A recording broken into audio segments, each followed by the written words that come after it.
Please, let's go around the horn, and I'll assume if you give me a go, you've got no instrumentation problems. Booster, go flight. Retro, go flight. Fido, go flight. Control, Telcom, go.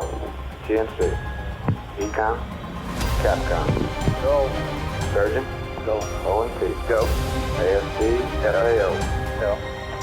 Network, go. You got everything up? Go. Hello, I'm Ian Christie, and this is Terranauts. In this episode, I'll talk about a time when I realized what it meant to be what I now call a terranaut. To do that, I have to go back to the mid-1990s when I was working at the Johnson Space Center in Houston, Texas. I was a newly minted PhD graduate working for a small Canadian company called Neptech Design Group.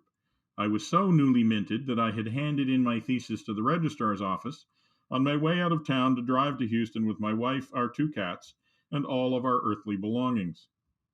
I was going to Houston to work on a project that was known as the Space Vision System, or SVS, and it would eventually be used to help build the International Space Station. At the time, though, in 1993, the plan for what became ISS was not even really fully formed.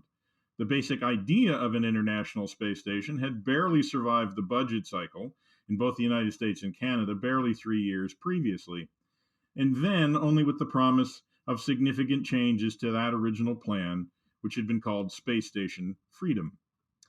The new station, christened imaginatively Space Station Alpha, was in the planning stages. It would, with Russian participation, eventually become the ISS. The plan for Space Station Alpha was to build the station using the Space Shuttle. The main components of the space station would be loaded into the shuttle payload bay, launched to orbit, and installed using the Canadarm, or SRMS, Shuttle Remote Manipulator System, as NASA called it.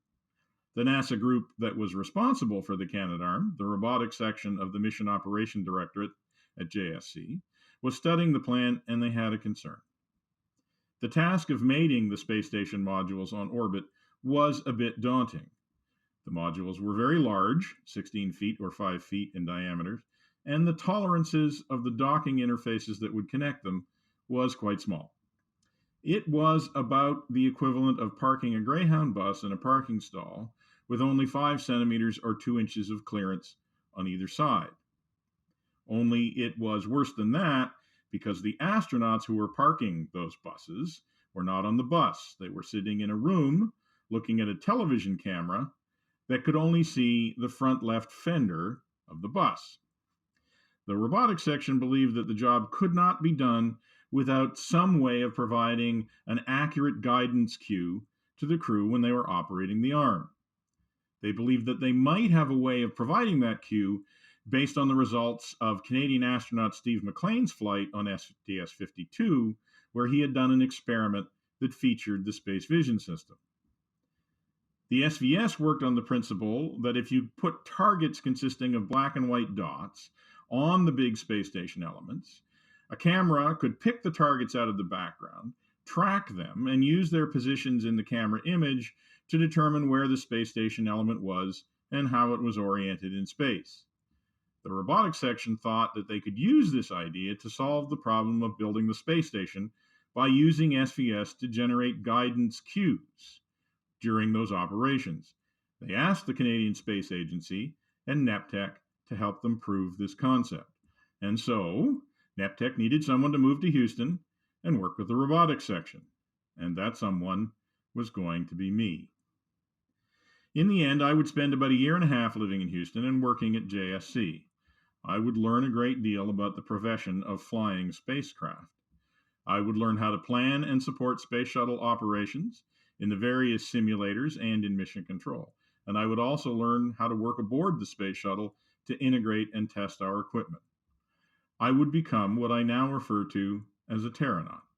I would learn how to go to space without ever leaving the ground. The SVS program would go on for another 15 years after I came back to Canada, and a version of the system would eventually be used to assemble the ISS. Proof of that fact is visible every time you see those little black dots sprinkled all over the surface of the space station. They are there because of the work we did in the robotics section at JSC in 1993 and 1994.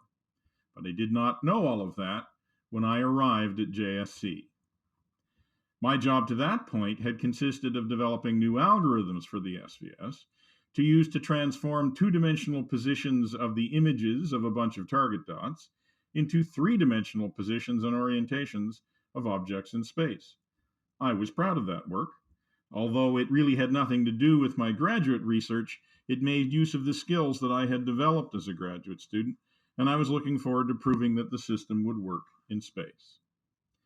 I now know that the list of things I did not know was dauntingly long.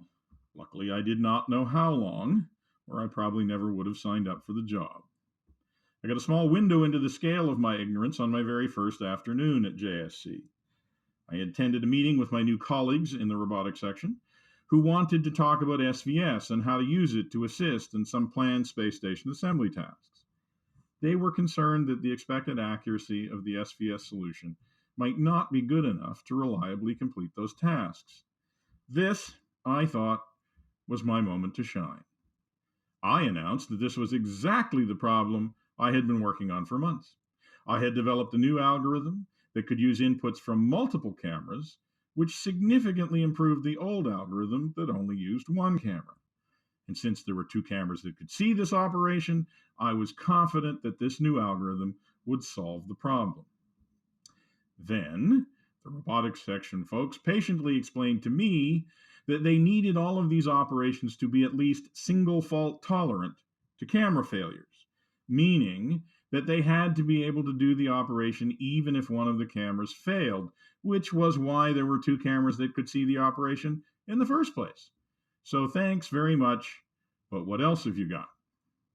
Well, the fact of the matter is that I had nothing except a new appreciation for a fundamental truth that every young graduate learns when they get out into the real world. And that is that while solving problems when you get to define all of the constraints can be a challenge, solving the problems the way the real world constrains them is a lot harder. We would eventually prove that the space vision system could produce guidance cues that were accurate enough to be used to assemble the space station. But it would take about another 5 years and a lot of analysis and a lot of testing, both on the ground and on the space shuttle on orbit. In the end, we came to realize that the accuracy we needed was about 1 part in 10,000. And to get to that accuracy, we had to characterize every part of the system very carefully, especially the space shuttle cameras.